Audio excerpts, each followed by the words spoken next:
Once a speaker, always a speaker. Do you think this practice should be adopted to impart objectivity to the office of the Speaker of Lok Sabha? What could be its implications for the robust functioning of parliamentary business in India? 150 words, 10 marks. Introduction. The phrase once a speaker, always a speaker suggests that a speaker should not return to active party politics after their term. This practice aims to maintain the objectivity and neutrality of the speaker's office. Body.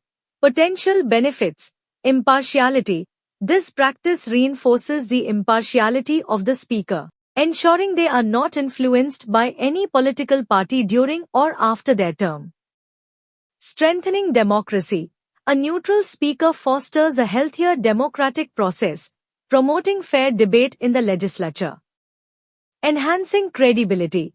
An unbiased speaker enhances the credibility of the office and increases public trust in parliament. Potential implications. Restriction on political career.